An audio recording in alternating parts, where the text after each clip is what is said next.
मध्य प्रदेश के नेता प्रतिपक्ष उमंग सिंघार आज ग्वालियर प्रवास पर पहुंचे।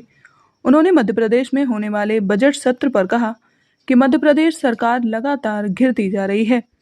सरकार विधानसभा में सत्र चलाना नहीं चाहती। 9 दिन का बजट सत्र है। मध्य प्रदेश के इतिहास में पहली बार हो रहा है। पहले बजट सत्र से 1.5 महीने चलता था, लेकिन मध्य प्रदेश में 9 दिन का सत्र कर दिया है। हमने इस संदर्भ में राज्यपाल से मुलाकात की है। अगर आप विकास कर रहे हैं तो फिर विपक्ष के सवालों से क्यों बचते हैं? सरकार लोकतंत्र की हत्या कर रही है। चुने हुए जनप्रतिनिधि सदन में अपने क्षेत्र की समस्याएं, पानी की, बिजली की, सड़कों की, तो उसकी बात क्यों नहीं करना चाहती भारतीय जनता पार्टी? मैं समझता हूं कि लोकतंत्र की हत्या करके यह केंद्र शासित प्रदेश चल रहा है। अगर यही स्थिति रही तो मध्य प्रदेश के भीतर केंद्र शासित प्रदेश का प्रस्ताव भेज दें। मध्य प्रदेश के कैबिनेट मंत्री प्रहलाद पटेल द्वारा जनता की शिकायतों को सरकार से भीख मांगना बताने के बयान पर उन्होंने कहा कि प्रहलाद पटेल ने किस परिप्रेक्ष्य में यह बयान दिया है ये मुझे नहीं पता है, लेकिन निश्चित तौर पर जब कोई जनप्रतिनिधि आता है तो उसके पास कार्यकर्ता और आम लोग अपनी समस्याएं लेकर पहुंचते हैं। अगर उनको न्याय नहीं मिल रहा है तभी भी आपके पास आते हैं। आपके कलेक्टर, आपका प्रशासन अगर ठीक काम नहीं कर रहा है तो उन्हें आना पड़ता है। मैं तो समझता हूं कि निश्चित तौर पर मुख्यमंत्री को इस पर संज्ञान लेना चाहिए। ग्वालियर चंबल संभाग में लगातार बढ़ रही आपराधिक घटनाओं पर उन्होंने कहा कि ग्वालियर चंबल ही नहीं, पूरे प्रदेश में लगातार आपराधिक घटनाएं बढ़ती जा रही हैं। मुख्यमंत्री खुद गृह विभाग संभाल रहे हैं तो उन्हें इस ओर ध्यान देना चाहिए। जो एसपी काम नहीं कर पा रहे हैं उनको वापस बुलाना चाहिए। प्रदेश में रेत माफिया के सक्रिय होने पर उन्होंने कहा कि पूरे प्रदेश में रेत माफिया लगातार सक्रिय है। मुख्यमंत्री चाहे तो 1 घंटे के अंदर प्रदेश में रेत माफिया पर अंकुश लग सकता है, और अगर नहीं चाहे तो यह नहीं हो पाएगा। मुरैना में सीएम द्वारा घड़ियाल छोड़े गए तो क्या घड़ियाल छोड़ने से रेत माफिया पर अंकुश लग गया? क्या माइनिंग विभाग का भ्रष्टाचार रुक गया? क्या ऊपर मंत्रियों तक पहुंचने वाला भ्रष्टाचार रुक गया? मुझे लगता है जब तक भ्रष्टाचार पर अंकुश नहीं लगेगा तब तक रेत माफिया पर अंकुश नहीं रख पाएगा। मध्य प्रदेश में हाल में हुई इन्वेस्टर मीट में ग्वालियर चंबल अंचल को कोई लाभ नहीं होने पर उन्होंने कहा कि केवल ग्वालियर अंचल ही नहीं, पूरे प्रदेश को ही इस इन्वेस्टर मीट से कोई लाभ नहीं हुआ है। प्रदेश के चंदेरी, महेश्वर जैसे हस्तशिल्प उद्योगों के लिए इनके पास कोई योजना नहीं है। फूड प्रोसेसिंग के लिए उनके पास कोई योजना नहीं है। देश के उद्योगपति मध्य प्रदेश में इन्वेस्टमेंट नहीं करना चाहते। कागजों पर उद्योग लगाने से, जमीन अलॉट करने से विकास नहीं होगा।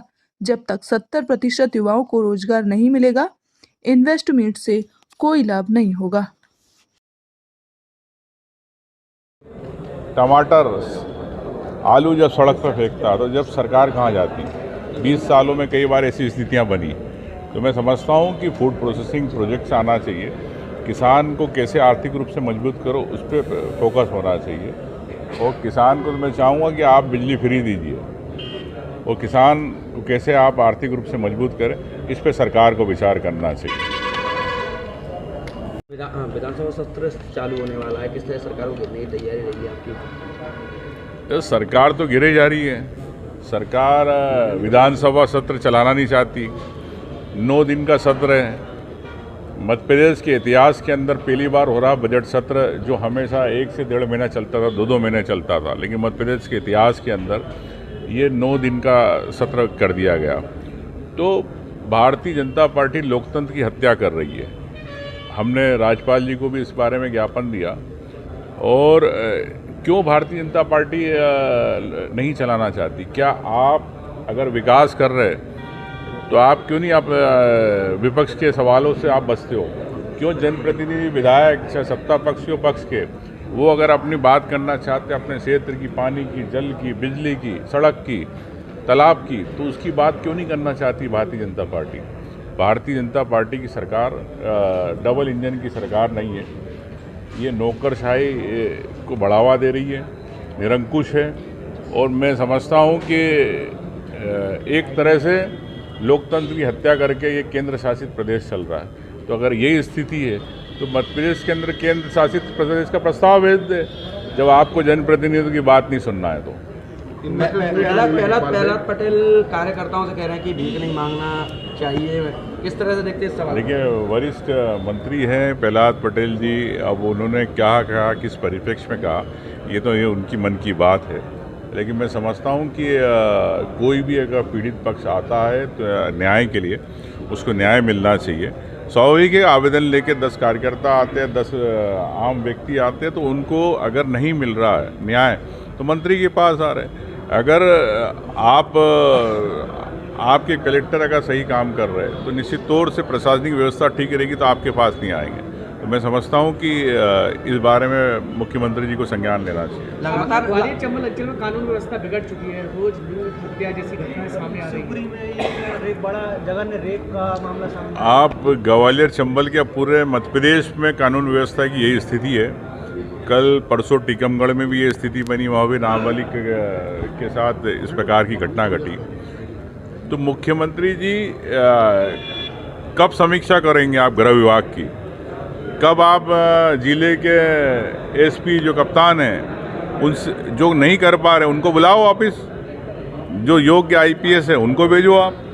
तो मैं समझता हूँ कि मुख्यमंत्री जी के पास खुद के पास विभाग है, अगर नहीं संभाल पा रहे तो बताएं, अगर संभाल पा रहे तो घटनाएं बढ़ रही है, इस घटना को अंकुश कब लगेगा? सरकार को तत्काल इस पर संज्ञान लेके, जिस प्रकार की घटनाएं हो रही हैं नाबालिगों के साथ, इस पर तत्काल उनके संज्ञान लेके कार्रवाई करना चाहिए। हरियाणा में जिस तरीके से लगातार जो घटनाएं बढ़ रही हैं उसको लेकर विरोध भी कांग्रेस जताती जा रही है। देखिए, कांग्रेस पार्टी जो भी ऐसी स्थिति रहेगी जिसके अंदर जनता को न्याय नहीं मिलेगा, उसके लिए कांग्रेस पार्टी पूरी तरह धरने, प्रदर्शन और जनता की आवाज़ के रूप में हमेशा खड़ी रही। एक सवाल और, कुछ दिन पहले सीएम ने घड़ियाल छोड़ी थी राजघाट पुल पे, फिर वहीं अब लगातार रेत माफिया सक्रिय हो गए हैं, रेत माफिया लगातार सक्रिय हो गए हैं, वहीं से रेत उत्खनन कर रहे हैं जिस जगह सीएम ने घड़ियाल छोड़ी थी। पूरे प्रदेश के अंदर रेत माफिया सक्रिय है, और घड़ियाल छोड़ने से क्या रेत माफिया बंद हो गए?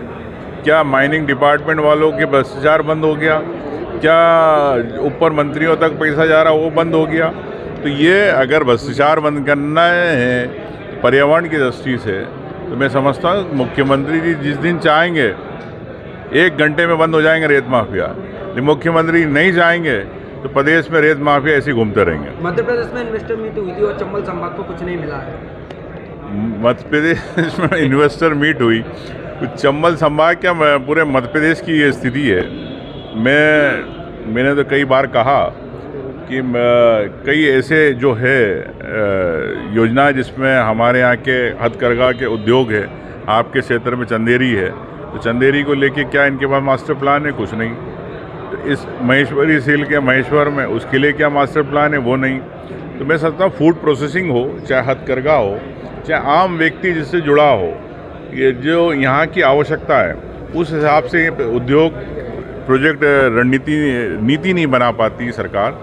बाहर के आप उपक्रम, सरकारी उपक्रम तो लिया है मोदी जी, लेकिन देश के उद्योगपति मध्य प्रदेश में इन्वेस्टमेंट क्यों नहीं करना चाहते? इससे स्पष्ट है कि मध्य प्रदेश बीमारू राज्य है, कर्ज से डूबा हुआ है, इस कारण उद्योगपति नहीं आना चाहते। कागजों पर जमीनें अलाट कराने से उद्योग नहीं लगेंगे। उद्योग लगे और प्रदेश के युवाओं को 70% नौकरी मिले, ये सरकार को गारंटी देना चाहिए।